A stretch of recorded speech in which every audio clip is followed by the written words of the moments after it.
Baratzea tresna pedagogiko aberats bat da eta hori hainbat arlotan islatzen da.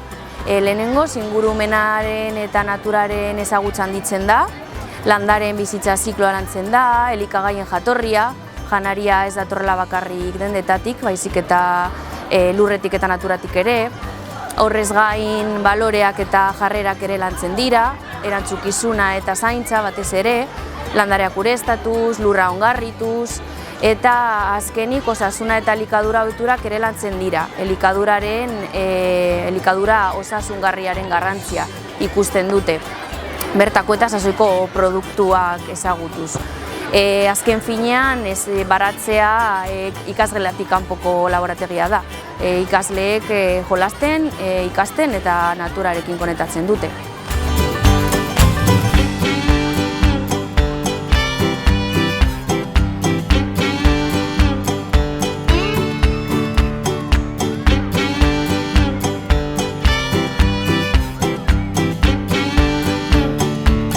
Hau guztia gure egunerokotasunera eramaten dugu. Normalean urtero birritan landatzen dugu, udazkenean eta udaberrian. Orain hasi da hilabete batzuk barru udazkenako uzta izango dena. Landatu ditugu tipuleta, kasaloreak, gero batzuetan landatzen ditugu kuilak, piperrak, urazak ere.